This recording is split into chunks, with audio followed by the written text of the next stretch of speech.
Halo guys, assalamualaikum warahmatullahi wabarakatuh. Berjumpa lagi dengan saya Baras Channel, sarana edukasi online mengenai tips dan tutorial. Oke guys, kalau di video-video sebelumnya saya lama banget gak unggah video cara menggambar ya guys, karena kesibukan saya dalam menggarap mahar nikah. Jadi di video kali ini baru saya sempatkan lagi bikin video cara menggambar wajah ya guys. Jadi seperti ini hasilnya. Ukurannya 10L ya, atau kertas A4 guys, dan hitam putih. Tekniknya pakai konte serbuk dan pensil 2B guys. Jadi pensil 2B buat sketsa dasar dan keseluruhan pakai pakai konte serbuk guys.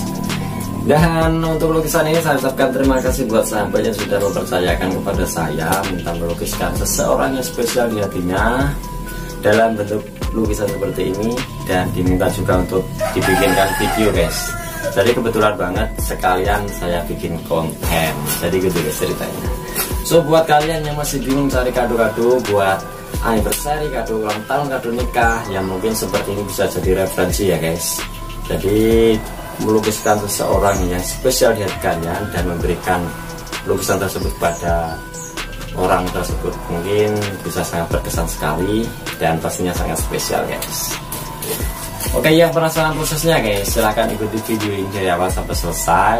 Jangan lupa yang belum subscribe Baras Channel, diklik tombol subscribe-nya guys. Dengan begitu sahabat akan mendapatkan update pertama kali ketika saya unggah video terbaru. Dan jangan lupa juga di share ke sosial media kalian supaya sahabat kalian juga tahu, dan mari kita support channel ini supaya makin berkembang guys. Oke, nggak perlu lama-lama lagi guys, langsung kita ke proses menggambarnya guys. Check it out.